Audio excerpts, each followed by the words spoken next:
बिस्मिल्लाहिर्रहमानिर्रहीम। अस्सलाम वालेकुम एवरीवन। आज मैं आपको बताने जा रही हूँ लैक्टोज़ इंटॉलरेंस के बारे में। लैक्टोज़ इंटॉलरेंस हम एक वर्ड सुनते हैं जो बच्चों में बहुत ज़्यादा कॉमन होता जा रहा है और बहुत ज़्यादा बेबी मिल्क की जो फॉर्मुलेशंस हैं वो अवेलेबल होती हैं LF फार्मूला में। तो आज मैं आपको बताने जा रही हूँ कि ये LF लैक्टोज़ फ्री चीज़ें ये होती क्या हैं, लैक्टोज़ इंटॉलरेंस डेवलप क्यों होती है और लैक्टोज़ क्या होता है, ये सब कुछ हम डिस्कस करने जा रहे हैं।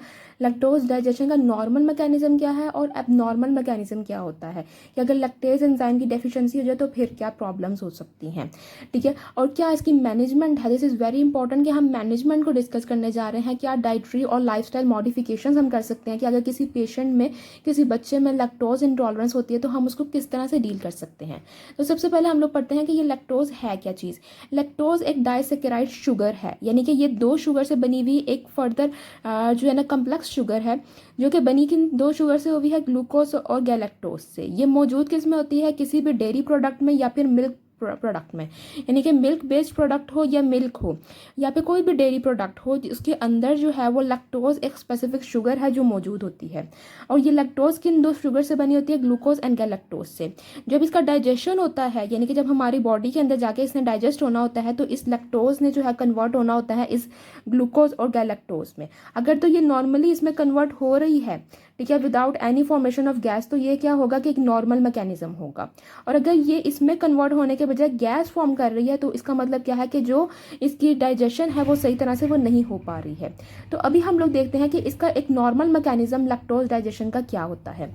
तो लैक्टोज डाइजेशन का नॉर्मल मैकेनिज्म बहुत ही सिंपल सा है कि जब आप कोई भी मिल्क या डेयरी प्रोडक्ट कंज्यूम करते हैं तो वो आपकी स्टमक में सबसे पहले एंटर होता है। आप ओरली ले रहे हैं, दूध पी रहे हैं, कोई भी ऐसा डेयरी प्रोडक्ट खा रहे हैं, तो वो क्या होगा, स्टमक में सबसे पहले एंटर होगा। उसके बाद क्या होगा, आपके स्मॉल इंटेस्टाइन यानी छोटी आंत में वो ये जाएगा। वहाँ पर क्या होता है कि इसका एंजाइमेटिक यानी एंजाइम्स इस पर एक्ट करते हैं और उसके ज़रिए ये ब्रेक डाउन होता है। एंजाइम्स में स्मॉल इंटेस्टाइन में क्या मौजूद है, एंटेरोसाइट्स, ठीक है। ये सेल्स होते हैं स्मॉल इंटेस्टाइन की लाइनिंग, यानी कि उसके वॉल को जो है उसके वॉल में मौजूद होते हैं स्मॉल इंटेस्टाइन की, जो कि प्रोड्यूस करते हैं एक एंजाइम जिसका नाम है lactase enzyme, also known as beta galactosidase, ठीक है। अब ये लैक्टेज एंजाइम जो है लैक्टोज शुगर जो कि इस मिल्क के अंदर मौजूद थी उस पर ये एक्ट करता है और ग्लूकोज और गैलेक्टोज बनाता है।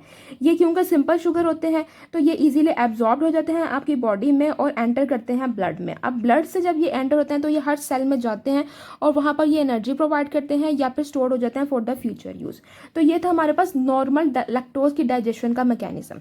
अब बात आती है कि लैक्टोज की नॉर्मल डाइजेशन अगर हो रही है तो इनडाइजेशन होती ही क्यों है, ठीक है, उसकी क्या क्या रीजंस हो सकते हैं, तो वो हम पढ़ते हैं। तो सबसे पहले जो प्राइमरी रीजन होती है वो ये है, वो जो most common primary lactose deficiency है, वो मोस्ट कॉमन रीजन है। और ये कब स्टार्ट होती है, वीनिंग के बाद, यानी कि वीनिंग जब आप मदर फीड से जो है वो आप दूसरी डाइट पे बच्चे को शिफ्ट करते हो तो वो होता है प्रोसेस ऑफ वीनिंग। अब क्या होता है कि जब पहले था तो बच्चा पूरे दिन जो था वो मिल्क बेस्ड डाइट पे था, ठीक है, यानी मिल्क पे जो है मतलब उसकी डाइट थी, तो उसके बॉडी में जो मिल्क की क्वांटिटी थी जो जा रही थी वो ज़्यादा थी, जिसकी वजह से लैक्टेज एंजाइम की प्रोडक्शन भी ज़्यादा थी, ठीक है। अब जब क्योंकि आप उसने वीनिंग स्टार्ट करवाई है, यानी कि अब आप मिल्क से जो हट के बच्चे को दूसरे जो नॉर्मल डाइट में जो चीज़ें आती हैं वो आप उसमें लेके जा रहे हैं बच्चे को, जैसे फ्रूट्स में, थोड़ी बहुत सेरेलैक में, इन चीज़ों में आप लेके जा रहे हो, ठीक है। तो इसका मतलब क्या है, उसकी जो डाइट से मिल्क की जो कंजप्शन है वो थोड़ी कम हो चुकी है। या फिर जो है कुछ ऐसे पेरेंट्स होते हैं जो मिल्क के बिल्कुल ही वो बहुत ही ज़्यादा कम कर देते हैं, मिल्क की डाया जो मिल्क या मिल्क डेयरी प्रोडक्ट्स होते हैं उनकी जो कंजप्शन है वो बच्चे में कम करवा देते हैं। या फिर किसी भी रीज़न की वजह से, अफोर्डेबिलिटी की वजह से, अवेलेबिलिटी की वजह से, किसी भी वजह से बच्चे की जो डाइट में अगर मिल्क की या डेयरी प्रोडक्ट्स की कंजप्शन कम हो गई है, तो अब क्या है कि उसकी बॉडी में जो लैक्टेज एंजाइम है उसकी भी प्रोडक्शन कम होना शुरू हो जाएगी। और आहिस्ता आहिस्ता क्या होगा कि वो बिल्कुल ही, अगर उसकी डाइट से मिल्क या मिल्क बेस्ड प्रोडक्ट खत्म होते जा रहे हैं तो वो इसकी क्या होगी, डेफिशिएंसी हो जाएगी। फिर लाइफ टाइम में कभी भी वो मिल्क प्रोडक्ट लेता है तो क्योंकि उसकी डेफिशिएंसी होगी तो वो क्या होगा, उसको ब्लॉटिंग के सिम्टम्स जो हैं वो फील होंगे, थोड़ा सा हैवीनेस फील होगी, सम पीपल में सफ़र फ्रॉम डायरिया, ठीक है। तो ये चीज़ आ जाती है प्राइमरी लैक्टेज डेफिशिएंसी। एक है सेकेंडरी लैक्टेज डेफिशिएंसी, कि आपकी जो है बॉडी में जो लैक्टोज की लैक्टेज लैक्टोज की कंजप्शन जो थी वो ठीक थी, मिल्क की कंजप्शन जो ठीक थी, लैक्टेज प्रोडक्शन जो थी वो बिल्कुल ठीक थी। लेकिन क्या हुआ कि कोई ना कोई बीमारी आ गई, कोई भी इंटेस्टाइनल इश्यूज आ गए, कोई इंजरी होगी, कोई इन्फेक्शन हो गया, जिसकी वजह से ऐसे सेल्स जो प्रोड्यूस कर रहे थे लैक्टेज एंजाइम को वो अफेक्ट हुए, जिसकी वजह से क्या हुआ कि लैक्टेज की जो प्रोडक्शन थी, लैक्टेज एंजाइम की प्रोडक्शन वो कम हो गई। ठीक है, ये है सेकेंडरी कॉज। थर्ड आ जाता है कॉन्जेनिटल लैक्टोज डेफिशिएंसी। इसमें क्या होता है कि बच्चा पैदा ही लैक्टोज डेफिशिएंसी के साथ होता है। उसमें क्या होता है, जेनेटिक इशू है म्यूटेशन की वजह से। अब इन बच्चों को क्या होता है कि बिल्कुल ही लैक्टोज फ्री फार्मूला मिल्क दिए जाते हैं, जिसमें लैक्टोज बिल्कुल ना हो, लो लैक्टोज भी नहीं, लैक्टोज फ्री फार्मूला मिल्क होना चाहिए। और डाइट भी जब वो फर्दर कंटिन्यू करेंगे अपनी लाइफ में तो वो लैक्टोज फ्री होनी चाहिए। ठीक है, अब हम देखते हैं कि अब अगर किसी पर्सन को ये प्रॉब्लम है, प्राइमरी लैक्टोज डेफिशिएंसी है या सेकेंडरी या कंजेनिटल लैक्टोज डेफिशिएंसी है, तो अब उसकी बॉडी में क्या मैकेनिज्म है, ये वाला मैकेनिज्म कैसे उसकी बॉडी में शिफ्ट हो रहा है। तो हम चलते हैं इसकी तरफ। Mechanism of lactose intolerance. Okay, तो जिन बच्चों में लैक्टोज इंटॉलरेंस होती है या लैक्टेज एंजाइम की डेफिशिएंसी क्या होती है, तो फिर लैक्टेज एंजाइम की जब डेफिशिएंसी होती है तो लैक्टोज जो है वो क्योंकि डाइजेस्ट नहीं हो पाता, क्योंकि इसने जो है वो इस पर एक्ट करना है। जब ये डाइजेस्ट नहीं होता तो ये एज इट इज मौजूद होता है आपके स्मॉल इंटेस्टाइन में, और अनडाइजेस्टेड ही ये मौजूद होता है स्मॉल इंटेस्टाइन में, और अनडाइजेस्टेड ही ये पास हो जाता है कोलोन में। अब कोलोन आपकी जो लार्ज इंटेस्टाइन है वहां पर ये फर्मेंट होता है बाय द गट बैक्टीरिया। अब गट बैक्टीरिया कुछ ऐसे बैक्टीरिया होते हैं जो इसकी फर्मेंटेशन करते हैं। अब फर्मेंटेशन के प्रोसेस की वजह से क्या होता है कि गैस की प्रोडक्शन स्टार्ट हो जाती है। ठीक है ना, जब फर्मेंटेशन होता है ना लैक्टोज का, तो क्या होता है कि डिफरेंट गैसेस प्रोड्यूस करती हैं ये एंड बैक्टीरियाज, जैसे हाइड्रोजन, मीथेन या कार्बन डाइऑक्साइड। जब आपके मैदे के अंदर, आपके आंतों के अंदर गैस प्रोड्यूस होगी तो ऑब्वियसली क्या होगा, फिर जो है वो लैक्टोज इंटॉलरेंस के सिम्टम्स स्टार्ट होंगे, जो कि क्या है, ब्लॉटिंग है, फ्लैचुलेंस है, एब्डोमिनल पेन है। इसके साथ साथ क्या होगा, क्योंकि water usually follows the ions and sugar, तो अब क्या होगा, ऑस्मोटिक इफेक्ट जो है वो प्रोड्यूस हो जाएगा, क्योंकि शुगर जो है वो आपकी इंटेस्टाइन में मौजूद होगी, वो भी heavy complex sugar. Undigested lactose जो है वो ऑस्मोलैरिटी बढ़ा देगा इंटेस्टाइनल कंटेंट की, जो कि ड्रॉ करेगा वाटर को इनटू द बॉवल। जब वाटर ड्रॉ होगा बॉवल में, यानी कि आपके आंतों में पानी आना शुरू हो जाएगा, तो ऑब्वियसली क्या होगा, diarrhoea. So now comings to what is the solution. ये सब कुछ तो हमने पढ़ लिया, लेकिन सोल्यूशन क्या, how can we manage lactose intolerance. Lactose intolerance जो है वो 4 बेसिक स्टेप्स में जो है वो आप मैनेज कर सकते हैं। नंबर 1 होगा डाइटरी मॉडिफिकेशन, सेकेंड है calcium and vitamin D supplements, third है probiotics, and fourth is the gradual introduction of dairy, जो कि है आहिस्ता आहिस्ता आप डेयरी प्रोडक्ट्स को ऐड करें अपने लाइफ में। ठीक है, अलॉन्ग विद दीज प्रिकॉशंस और मैनेजमेंट स्टेप। तो सबसे पहले मैनेजमेंट का जो स्टेप आता है वो हमारे पास आता है डाइटरी मॉडिफिकेशन। हम लोग किस तरह से अपने डाइट को मॉडिफाई करके लैक्टोज इंटॉलरेंस के जो सिम्टम्स हैं उससे बच सकते हैं। तो सबसे पहला तो आसान तरीका ये है कि लैक्टोज फ्री डाइट ले लो, कि ऐसी चीज़ें खाओ, ऐसा डेयरी बल्कि अवॉइड करना पड़ेगा आपको, क्योंकि डेयरी प्रोडक्ट्स यूजली जो है उसमें लैक्टोज होता है, या फिर कुछ ऐसे डेयरी प्रोडक्ट्स होते हैं जिनमें लैक्टोज की कंटेंट जो है मिल्क की निस्बत कम होता है, तो आप उनको चूज़ कर सकते हो। लेकिन बेहतर ये है कि लैक्टोज फ्री डाइट जो है वो यूज़ कर लो। लेकिन अगर आप इस ऑप्शन की तरफ नहीं जाना चाहते तो फिर आपको लैक्टेज एंजाइम सप्लीमेंट्स ले लेने चाहिए, यानी कि ये एंजाइम अब मार्केट में सप्लीमेंट्स की फॉर्म में है। अगर कोई पर्सन जो है वो लैक्टेज एंजाइम डेफिशिएंट है, ठीक है, यानी वो लैक्टोज इंटॉलरेंस से सफ़र कर रहा है, तो वो ये सप्लीमेंट ले सकता है, जैसे आपके पास विटामिन सप्लीमेंट होते हैं। तो these can be taken before. अब ये सप्लीमेंट आप जो है वो खाने से पहले भी ले सकते हो, जो भी लैक्टोज कंटेनिंग फूड होगा उससे पहले भी ले सकते हो, और कुछ ऐसे भी हैं कि जिनको आप मिल्क में ऐड कर सकते हो या डेयरी प्रोडक्ट में ऐड कर सकते हो। ठीक है, अब हमारे पास ये कौन कौन से आ जाते हैं। हमारे पास मार्केटेड प्रोडक्ट्स अगर हम लोग देखें कि कौन कौन से हमारे पास हैं, तो एक है कॉलीबिट के नाम से ड्रॉप्स आते हैं जिनमें लैक्टेज एंजाइम है। अब लैक्टेज को ही बीटा गैलेक्टोसाइडेज भी कहा जाता है। सम सेज कि ये they are very structurally similar and some says they are the same thing. ठीक है, तो लैक्टेज एंजाइम जो है वो क्या है, also known as beta galactosidase. ये एक ही चीज़ है जो कि डिफरेंट नेम से मार्केट में आती हैं, कॉलीबिट ड्रॉप्स के नाम से, ईजेड कॉलिक के नाम से, Colizer drops and lactase drops and many other brands. तो इनकी डोजेज क्या होती है कि 4 to 5 ड्रॉप्स लेनी होती है बिफोर एवरी फीड। जब भी आपने लैक्टोज कंटेनिंग फूड लेना है, कोई भी डेयरी प्रोडक्ट लेना है या फिर मिल्क लेना है, तो आपको क्या करना पड़ेगा, ये 4 से 5 कतरे आप उससे पहले ले लो। ठीक है, अब एक तो ये तरीका है कि आप लैक्टोज डाइट लेना चाह रहे हो, लैक्टोज कंटेनिंग डाइट यानी कि मिल्क और डेयरी वाले डाइट लेना चाह रहे हो।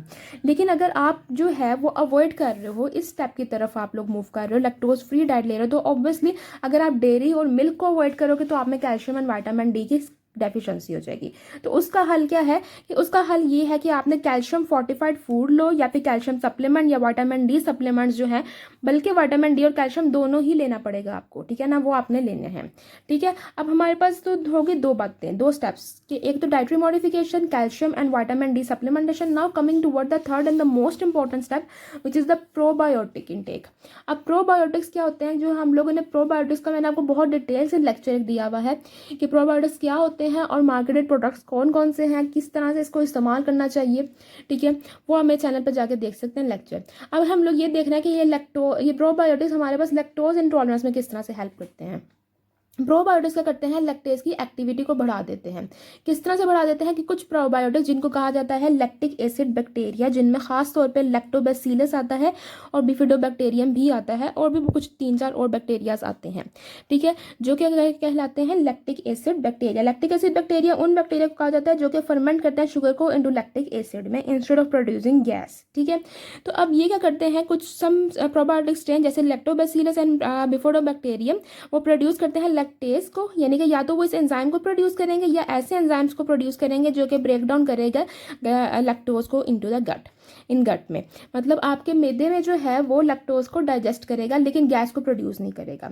दूसरी तरफ ये क्या काम करते हैं कि ये इंप्रूव करते हैं लैक्टोज मेटाबॉलिज्म। प्रोबायोटिक्स आल्टर कर देते हैं गट माइक्रोबायोटिक कंपोजिशन। अब गट के अंदर डिफरेंट, मैंने आपको बताया कि प्रोबायोटिक्स मौजूद डिफरेंट जो है वो बैक्टीरियाज, डिफरेंट आपके पास फ्लोरा का कंपोजिशन है, ठीक है ना, कुछ फंजाई, गुड फंजाई भी होते हैं, कुछ अच्छे बैक्टीरिया भी होते हैं, कुछ डिफरेंट बैक्टीरियाज होते हैं जो कि आपके गट, जो कि आपके लैक्टोज को इस तरह से फर्मेंट कर रहे होते हैं कि गैस प्रोड्यूस हो रही होती है। लेकिन जब इस टाइप का जो खास तौर पे लैक्टिक एसिड बैक्टीरिया है, जब वो आते हैं, क्योंकि आप इनकी स्ट्रेंथ देखोगे यूजुअली 2 बिलियन 4 बिलियन इस तरह के बिलियंस में जो है वो इनकी जो है होती है, स्ट्रेंथ होती है। तो जब ये आते हैं तो ये कंपोजिशन जो है वो आपके गट फ्लोरा का वो अल्टर करते हैं और प्रमोट करते हैं ऐसे बैक्टीरिया को जो कि मेटाबोलाइज करें लैक्टोज को into the less gas forming products में, ठीक है। तो this is a way that जो है ना हमारे पास प्रोबायोटिक्स जो हमारी हेल्प करते हैं in the digestion of the lactose, ठीक है। उसके बाद एक और जो तरीका जिसके जरिए ये हमारी हेल्प करते हैं लैक्टोज इंटॉलरेंस को, जो उसके सिम्टम्स होते हैं उसको कम करते हैं, वो ये है कि प्रोबायोटिक्स प्रोड्यूस करते हैं short fatty acid chain, short chain fatty acids को प्रोड्यूस करते हैं एंड अदर मेटाबोलाइट जैसे लैक्टिक एसिड। अब ये आपको पता चल रहा है कि ये भी एसिड है, ये भी एसिड है। जब एसिड ज़्यादा होगा तो क्या होगा, गट की पीएच कम हो जाएगी, जिससे एक ऐसा इन्वायरमेंट क्रिएट होगा जो कि लेस फेवरेबल होगा फॉर द लैक्टोज फर्मेंटिंग। ये जो फर्मेंटेशन जो होती है ना उसकी वजह से जो है वो गैस प्रोड्यूस हो रही होती है।